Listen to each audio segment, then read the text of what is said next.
غیر ذمہ دارانہ جو باتیں کیے ان شہداء سے بھی معافی مانگے. اگر آپ فوج پاکستان اور دوسرے شہداء کے بارے بات کرتے تو ان کو یہ احساس ہی نہیں کہ شہادت کیا ہوتی ہے اور شہداء کون سے ہوتے ہیں، ان کی کیا کیا مشکلات ہے، خواہ وہ فوج پاکستان سے دوسرے ہمارے فورس سے تعلق رکھتے ہیں، خواہ وہ ہمارے پبلک میں سے عوام میں سے. ہم آپ کے ساتھ ابھی بیٹھے، اگر میں اپنی اس بہن کی بات کروں تو اس نے کیا نہیں دیکھا، اس کا ہسبینڈ وہی شہید ہوا، اس کا فادر ان لا کی اس نے شہادت دیکھی. میں اگر آپ کے ساتھ ہمارے ساتھ بیٹھے کہ یہ زاہد خان صاحب اس کے گھروں پر کتنے حملے ہوئے، ان کو بلڈوز کر دیا گیا، مسمار کر دیا گیا. میں اگر خود بنفس نفیس آپ کے سامنے بیٹھا ہوں تو میں نے 7 دفعہ موت دیکھی، کئی ہلاکتیں اور شہادتیں بھی دیکھ لیے. یہ علی عادی صاحب ہے، اس کی کرم میں کیا ہو رہا ہے، دوسرے جگہوں میں کیا ہو رہا ہے، مگر ان کو یہ احساس ہی نہیں کہ میں کیا کہہ رہا ہوں اور اس کے لوگوں کو کتنا دکھ پہنچے گا اور دشمن کو کتنے اس سے خوشی ہوگی. تو ہمارا ان سے ہے کہ اگر آپ کو بالکل پورے قوم سے بھی معافی مانگ لینا چاہیے، افواج پاکستان سے بھی معافی مانگ لینا چاہیے، اور ان شہداء کے خاندانوں سے بھی آپ کو معافی مانگ لینا چاہیے کہ جو آپ نے اسٹیٹمنٹ دیے اور جو دل آزاری کی ہے ان کی. ابھی آپ بات کرتے ہیں، ہمیں یہ سمجھ ہی نہیں رہا کہ آپ کس منہ سے، کہ جب آپ کا ایجنڈا ہے، آپ کا ڈے 1 سے آئے، آپ کے پہلے سپیچ سے لے کر آخر تک، کہ آپ ایک نام سے سٹارٹ لیتے اور دوسرے ناموں پر آپ اسی نام پر آپ اینڈ کرا دیتے ہیں، اور آپ کے ساتھ کوئی پلان نہیں ہے کہ وہی KPK کی عوام پر کیا گزر رہا ہے، بغیر اسی طرح کہ ایک شو کے لیے اور اس کے لیے میں یہ کروں گا، میں وہ کروں گا. تو آپ کوئی اپنا پلان بنائے اس صوبے کے عوام کو ریلیف دینے کے لیے. آپ ان اداروں کیسے چلے؟ میں اس سے ابھی ایک سوال کرتا ہوں آپ کے سامنے. اگر آپ اتنی صلاحیت، آپ کوئی الٹرنیٹ دے، کوئی متبادل بتائے کہ اگر آپ کی وہی افواج پاکستان کا رول KPK میں ختم ہو جائے، ان بارڈر پر ختم ہو جائے، ان مرگ اضلاع میں ختم ہو جائے اور KPK دوسرے اضلاع میں ختم ہو جائے، تو کیا آپ گارنٹی کرا سکتے ہیں کہ وہی 2 دن میں پاکستان کا جھنڈا رہے گا؟ یہ آپ نہیں جانتے، ہم جانتے ہیں. ہم وہی لوگ جانتے ہیں کہ اپنے ملک میں IDPs بنے، اپنے ملک میں ہم مہاجر بنے، ہمارے سامنے پاکستان کے جھنڈوں کو اتارا گیا، اور پھر یہ افواج پاکستان آگے اور ہماری قوم مل کر جائنٹلی ان کے خلاف لڑے، اور پھر گورنمنٹ آف پاکستان کا ریٹ یقینی بنائے اور ان کے جھنڈے دوبارہ لگائے گئے. مجھے بہت دکھ ہے کہ آپ کس کی ایجنٹی کر رہے ہیں اور کس کی بات تھا. یہ پالیسی اس طرح ہے.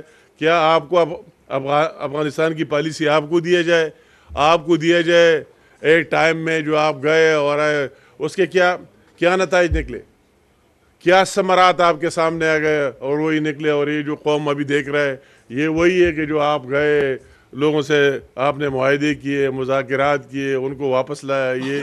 یہ ساری اب پورے پاکستان کے عوام اس کو ابھی برداشت کر رہے اور اس کو سہ رہے. اور اس طرح ہو نہیں سکتا کہ ایک صوبے کو یہ اختیار دیا جائے کہ آپ اپنی پالیسی بارڈر پر خود چلائے. پھر تو ہر ایک ہے کہ میں چلاؤں گا. پھر تو آپ شروع کریں، GB والے کہتے ہیں کہ چائنا کے ساتھ ہم بات کریں گے، آزاد کشمیر والے اور آگے پنجاب والے کہتے ہیں کہ انڈیا کے ساتھ ہم بات کریں گے، بلوچستان والے کہیں گے کہ آگے ایران کے ساتھ ہم بات کریں گے. تو پھر وہی فیڈریشن کدھر گئی اور بات کدھر گئی؟ کیا آپ ایک گارنٹی کر سکتے ہیں؟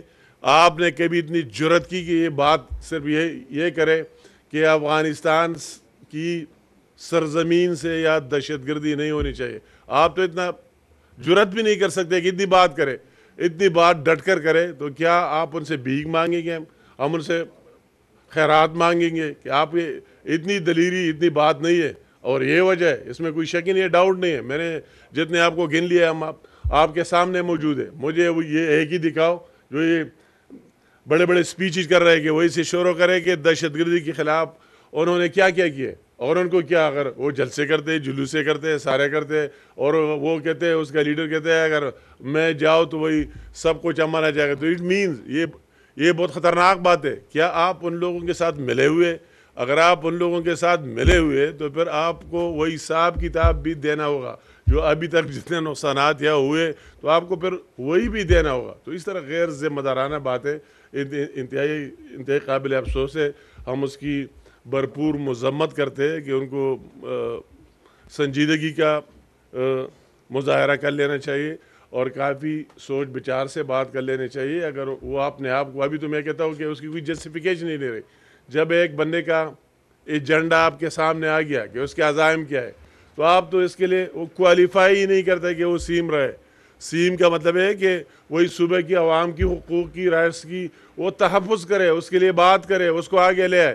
جب اس کا یہ بات ہے نہیں, اس کا صرف سیم آنے سے اور کے پی کے ریسورسز اور وسائل استعمال کرنا صرف اینٹی پاکستان اداروں کے خلاف, اس کو توڑوانے کے خلاف اور انڈیا کے لیے وہی ایجنٹی کے لیے ہو, تو وہ میرے خیال میں ہم سب کے لیے ناقابل برداشت بھی ہے. اور اس کو خود یہ ریئلائز کر لینا چاہیے کہ ابھی اس کی وہی جسٹیفیکیشن نہیں رہی کہ وہی عہدہ بھی آپ نے ساتھ رکھ کے ایکٹیویٹیز بھی اینٹی کے پی کے کرے. میں کہتا ہوں کہ کے پی کے کوئی دوسرا ملک نہیں ہے, وہ پاکستان کا پارٹ ہے اور پاکستان کا حصہ ہے. وہی اس طرح ایکٹیویٹیز کرنا مین کہ سارے پاکستان کی اگینسٹ وہی کرانا ہے, تو اس کو ابھی خود ہی ریئلائز کر لینا چاہیے کہ میں اس منصب کا حال نہ ہوں. وہ جلسے جلوس اور تقریر اور بات ہے, عملی خدمت کرنا وہ اور بات ہے. تو میں چند وہی باتیں جو ہماری کے پی کی سچویشن تھی وہ بھی سامنے رکھنا چاہتا تھا. بقایا آپ جو لوگ جو بھی سوالات کریں مجھ سے, کئی لوگوں نے یہ سوال بھی کیا, میں پھر اگر اس میں ضمنی رہ گیا کہ آپ نے وہی جو کشمیر افیئر کے منسٹروں میں اور آپ نے ان لوگوں کے ساتھ ایکشن کمیٹی کے ساتھ جو معاہدہ کیا ہے تو اس کا کیا بنے گا. تو میں کہتا ہوں کہ جو معاہدہ ہم نے کیا ہے ان کی حکومت کی تبدیلی چینج کے ساتھ کوئی تعلق نہیں. انشاءاللہ تعالی اس کی من ون امپلیمنٹیشن ہم یقینی بنائیں گے. ہمارا پرائم منسٹر شہباز شریف صاحب بار بار یہ بات کر چکے کہ وہی کشمیر عوام کی ویلفیئر, ان کی بہتری کے لیے ہم جتنا بھی کر سکے وہ کم ہے اور انشاءاللہ تعالی ہم کرتے رہیں گے.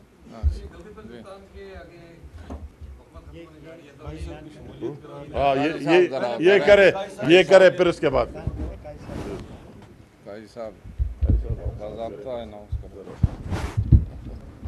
بس ہو گیا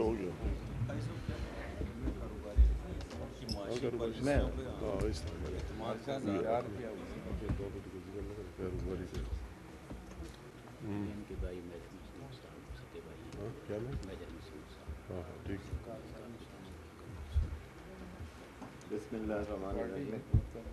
محترم جناب انجینئر حمید مقام صاحب, صدر پاکستان مسلم لیگ نواز کے پی کے, محترم جناب وفاقی وزیر مذہبی امور سینئر رہنما مسلم لیگ نواز جناب سردار محمد یوسف صاحب, سیکرٹری جنرل مسلم لیگ نواز کے پی کے مرتضیٰ جاوید عباسی صاحب, اور یہاں پر آئے ہوئے بقایا تمام معززین اور میڈیا کے دوستوں کو السلام علیکم. جیسا کہ جناب امیر مقام صاحب نے تفصیلاً ہماری اس پریس کانفرنس کے بارے میں آپ لوگوں کو آگاہ کر دیا, تو اب میں مختصراً آپ کا زیادہ قیمتی وقت نہیں لوں گا اور اپنا تعارف کراؤں گا کہ میں کے پی کے علاقے ڈیرہ اسماعیل خان سے تعلق رکھتا ہوں. تعلیم کے لحاظ سے میں الیکٹریکل انجینئر ہوں اور کے پی کے اور اسلام آباد میں بزنس کرتا ہوں, جس میں ہاسپٹیلٹی کا بزنس, 5 اسٹار ہوٹل